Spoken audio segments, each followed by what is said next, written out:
Great. So thanks everyone for joining us. Welcome to UnCon 2020 if you're joining for the first time today. And thank you for joining us on Perspective on Medical Illustration outside of Canada.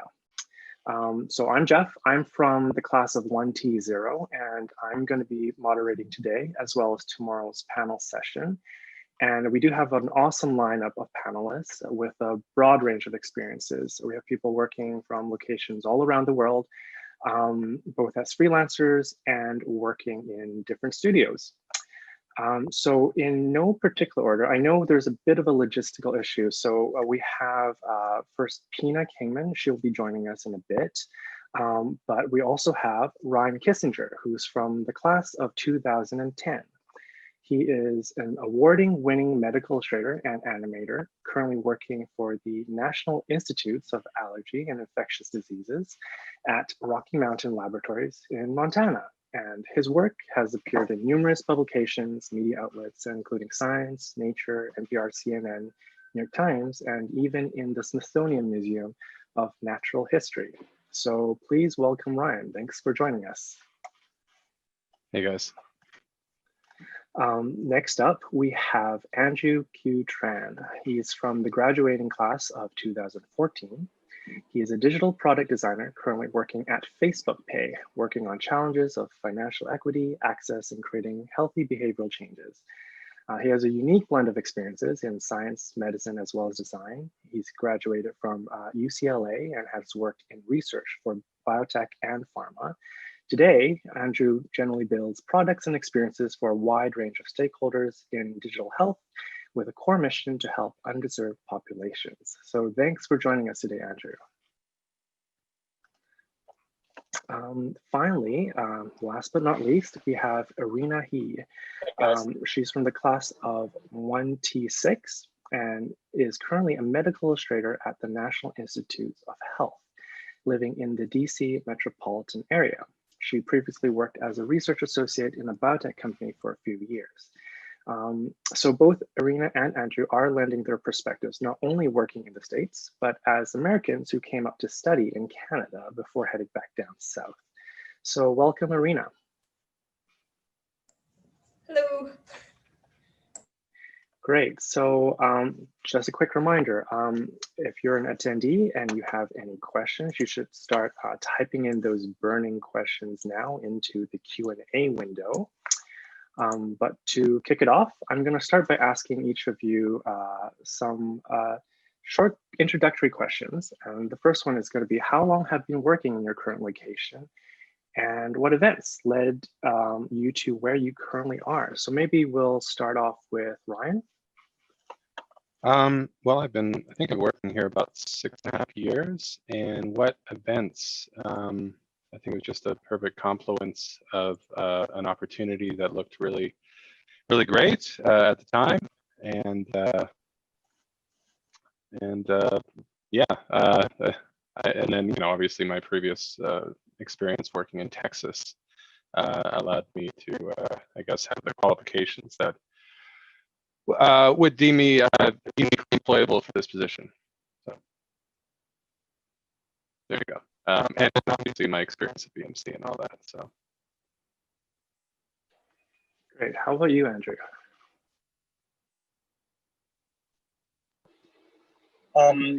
Well, first off, just want to make sure that everyone knows I'm in the car driving across the country in the US. So I apologize if there's any lag or delay or any kind of road noises. To answer your question, I've been at my current job at Facebook for a month, but I've been in digital product design for the last 5 to 6 years now, working mostly in digital health.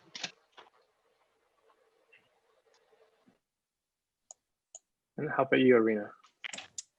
So I've been working at the NIH for 4 years now. I've been here since I've graduated, and actually how I got here is thanks to UnCon in 2014 or 15, I don't remember, but I attended UnCon that year, and Kristen Brown from the year before me was interning at the NIH during the summer.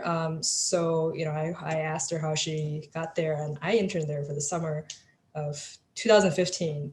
And after I graduated, made some connections here, and I got here as a full-time medical illustrator. So thanks to UnCon. Well, thank you. Thank you all for joining us. So we already have one question in the Q&A. So this one is from Paul Kelly, and I think we can pass this along to all three of you. What would you say was the biggest surprise you encountered working in your current position and your current location? Let's go back to Ryan for this one. I don't know if there was any particular surprises. I guess after working in the private sector, and I've only worked once in a private medical illustration company, I was sort of pleasantly surprised working for NIH that I had more time to devote it to research rather than strictly billable hours, So that was a nice surprise. And then I guess just the welcoming nature of my team, that's been really nice, sort of welcomed into the community. It's something about living in a small town, I guess, that I'm not sure if that's unique, but yeah, that's been a nice thing. So anyways. For context, maybe just a quick aside, have you had much experience working in Canada as well in the medical illustration field? Unfortunately, no. I mean, after I graduated, I went and worked in Texas. That was my first job. And, before that, my experiences were just sort of the part-time jobs you do while you're in school. So, yeah, I don't really have a great frame of reference. Just, talking to other people is kind of my perspective. So I've got an interesting perspective in that, like, I'm Canadian, but all of my work experiences in the United States as a medical illustrator. So, yeah. Awesome. Next up, why don't we, so same question to you, Andrew. What would you say is most unique and surprising to you working where you are in the States? Yeah, I think regarding to Facebook, in my first month here, the most surprising thing that I guess it was a pleasant surprise in how welcoming and how authentic everyone is as Facebook in terms of really hiring the best kind of people who are actually really who are actually very. I'm getting distracted by things on the road. So basically, they're just hiring good people with a very diverse background, right? To basically build products for 3 billion people around the world. So that was surprising. Having come in from outside, I thought Facebook was like this evil tech company, but there's actually a lot more than that. But I don't want to talk too much about Facebook right now since I just started. I can share some experiences in working in my last job at MyStrong, which is a mental health startup. And some of the surprises there were in the last 2.5 years that I worked there, was how smart and passionate people are in terms of the work that they did. It was more in the technology space, so not so much on medical illustration. But yeah, so I can dive more into medical illustration side of things if you like as well. Yeah, well, I mean, if you want to speak about that as well, please do so.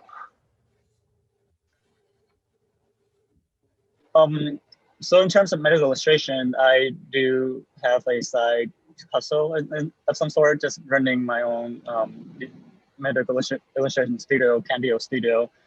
Some of the surprises, I guess, over the years was just how your clients would keep on coming back to you even when you don't really actively market yourself.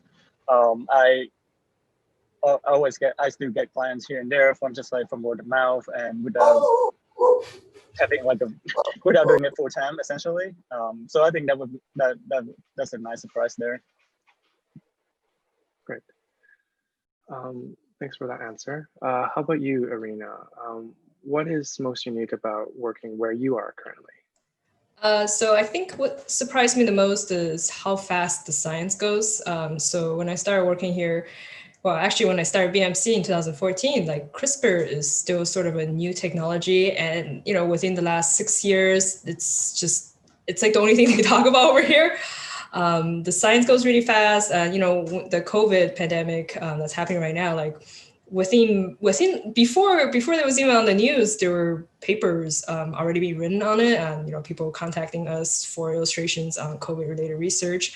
It's like a really fast-paced field, I guess. Just gotta keep up. It's fast. It's moving. That's what's surprising for me. So we have a bunch of questions pouring in. The next one I want to ask you guys is from Annie Campbell. And she asks, do you have any tips on how to make yourself stand out when applying for international jobs? Ryan, would you want to take this? I think I don't know if there's a magic formula. Just have the best portfolio you can. The biggest barrier as an international, I think, is getting whatever visa you need. As a Canadian, that's a lot easier because you can get a TN1, which is a temporary work permit. And so I guess just reassuring them that it will be very easy for you to come on board. I think a lot of times they don't like the headache of that. And so, my experience of just sort of saying, the TN1 process is super easy. We just have to word it the right way. And then, it's just, it's a simple process. So that would be my advice. Yeah. I don't know. Nothing magical though. I just looked at work that I really wanted to be doing, and then try to cater my portfolio accordingly. So. Right. So it wasn't really much of a barrier so much as a slight logistic step that you had to consider. Yeah. And on that note, actually, I wanted to ask Erina and Andrew if you guys, your decision to go back to work in the States had anything to do with the fact that you're simply American citizens and it's just easier that way. Maybe let's ask Erina this question first. Yeah, sure. So I'm actually Canadian American, so I could work both in Canada and the States. I just went back just because my rent lease was ending and I needed a place to stay. So I flew back, but I was applying for positions both in Canada and the States. So, wherever they took me, I would have just flown there. And I didn't feel like there was magic in my application anywhere that worked in my favor or worked against me, but I'm not really sure if I'm the right person to tackle the visa question.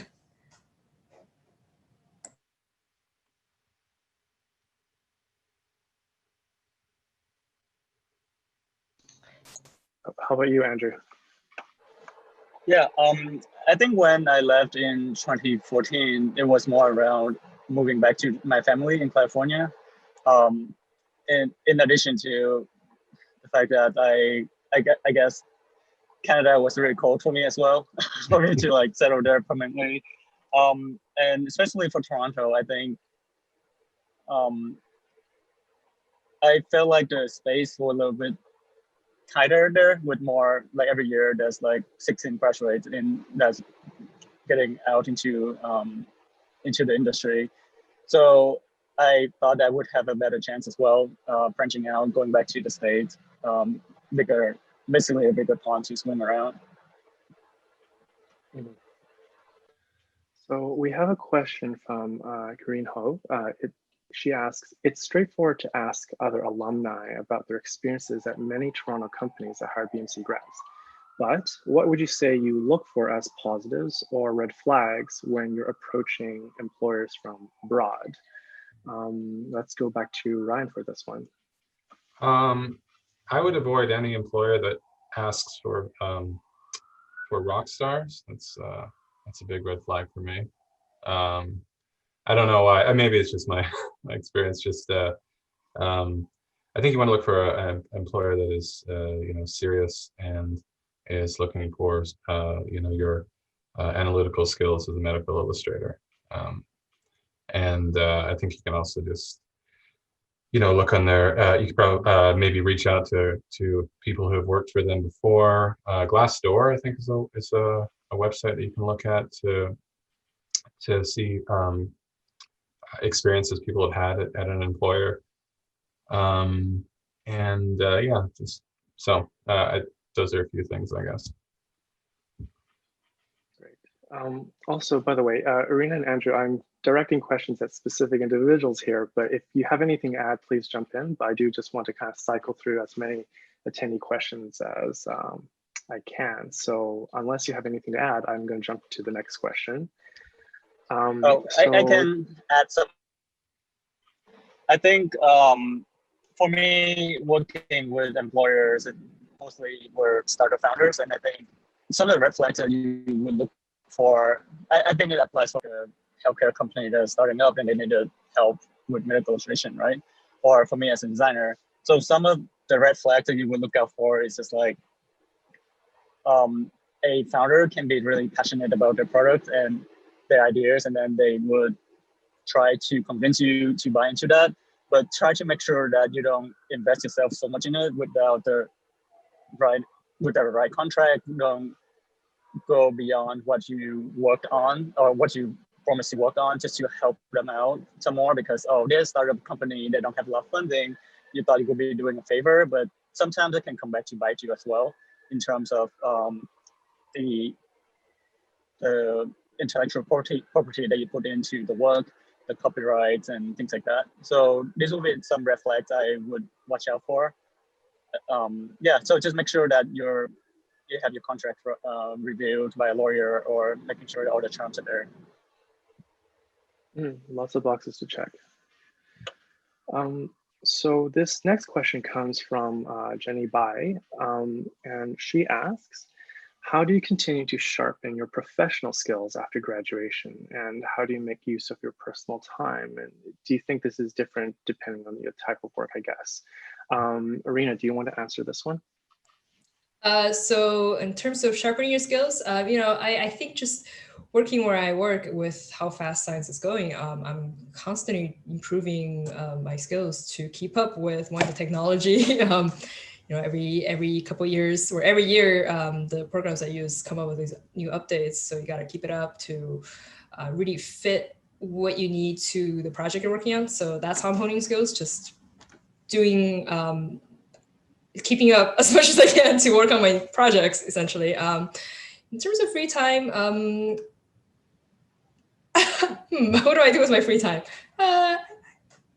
I go out for hikes. I have a good amount of free time that I'm enjoying. So it's a good work-life balance, at least where I am. So great. So the next question is very fitting for the times. It's from Willow Yang, and she asks, given the pandemic and work from home, do you have any thoughts on the general outlook of long-term distance work and how that affects either whether you're working in companies back in Canada or working in the States? Ryan, do you want to tackle this? Yeah, I mean, I've been distance working for, I guess, ever since the start of the lockdown. So, so the feasibility long term is that. I think it's definitely something you could maybe ask. Now it's less of a, like, I think before, if you asked, you seemed sort of like you're asking, it was a big ask, but I think now a lot more companies would be receptive to that. But I think, you need to take into account other factors when you're working from home, like what does it cost to set up your own office? There's like a lot of smaller costs that you don't want to have to absorb. So that would be something you want to build into your contract. And at the same time, though, I think there is something invaluable about working with other people in an office, even though sometimes it can be a little bit annoying. But because we're not all extroverts, I guess. But I do think there is some value in face to face. But yeah, so that's what I got for that. I do actually want to add too, because I've had some experience working in the States and I'm Canadian. So even with the pandemic, you want to make sure you check all the legal boxes, because even though you can work from home, if you're going to work for an American company, you might still need to be in American soil for your visa or your work permits to be valid, and vice versa if you're coming up to Canada. Sorry, Andrew, you were going to say something. Oh, I was just going to plus one on Ryan's note on how there's still value in actually seeing face-to-face for collaboration purposes. Like right now, it's actually really hard for me to meet with teammate, right? Like in an office, you can just turn around and chat with someone in the hallway, or when you go into the kitchen and grab some snacks, then you can catch up with things. There are like creative ideas that would just come up in casual conversations like that, rather than formal meetings. So that's one thing definitely I think is still very important, at least for creatives essentially. I also have a little bit to add to that. I'm actually having kind of an opposite experience from the other two, just because my projects are very individual, so we don't collaborate on too many of our own projects. So I've been working remotely since March, and our productivity has not decreased. If anything, I think some of our clients actually prefer to meet over video, just because I'm working with scientists and doctors, and they don't have a lot of time to meet in person. And over video, for them, actually is more convenient for them. The only difficult thing is that our projects are very visual. So we're meeting face to face, we're in person, we could just draw stuff on the fly. And on Zoom, it's a lot harder to do that, even though, we do have the technology to kind of doodle stuff, but it's just in general a lot harder for that like back and forth between the client. So it sometimes kind of increases the meeting time a little bit, and, communication is harder when you can't see each other in person. There's just some barriers for that. But other than that, I think it's feasible to pretty much be 100% remote for at least some jobs. So I'm guessing it's no different for freelancers. I'm not going to say anything for them. Yeah, definitely feasible. It's just nice to be around people sometimes. And then the communication through the digital media, I do find that it's there's its potential for like miscommunications that don't happen with face to face. I'm not sure why, but that is. But, yeah. Anyways. I mean, I wish we could have this discussion in person. It'd be much more organic. Yeah. Yeah, so we have maybe time for one last question, and this one's from Shirley. Do any of you see yourselves returning to Canada to work, or would like to? And along those lines, do you see opportunities in Canada as being more or less competitive or diverse compared to opportunities offered in the States?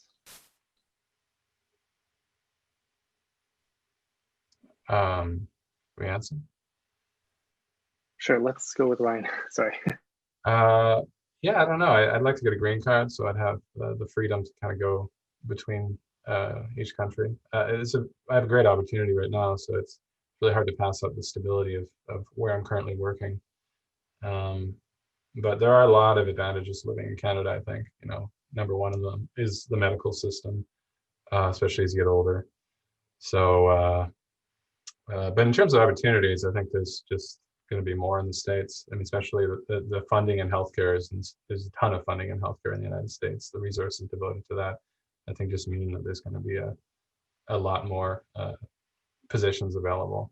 But there's drawbacks as well to working here. So yeah, primarily the healthcare one, I guess I would say. Adding to Ryan's, and also the cost of school is pretty crazy over here as well. Right, that's true. Yeah. But I'm in the same boat. My current position is just so stable, and I absolutely love where I work at. So it's going to be pretty hard for me to pass this up. And we actually technically we work for the same place. Yeah, we're both NIH, right? Yeah. No, it's pretty awesome, actually. Yeah. Yeah. For me, I don't think I would return to work per se. Just because of the line of work I'm in. I know that Toronto is having more startups nowadays. That's like a tech scene there up there, but it's still not as vibrant as what you will see in the San Francisco Bay Area. That being said, like there's remote work now, so that may change in the future. I would flip the question around in terms of like advising for students who are new grads who are starting out, like I would just go where the job is, just making sure that you prioritize your needs in terms of like if you want to grow in your career or you want to stay closer to family and friends. But if there are better opportunities elsewhere, then just go first for that first few years, and then you can always move around. Great. Anyone have any last minute comments to add to that? Okay, because unfortunately we are running out of time. In fact, we're a little behind schedule now, but I want to thank you all so much for lending your experience and expertise on this. So thank you to Ryan Kissigner, Andrew Tran, and Erina He.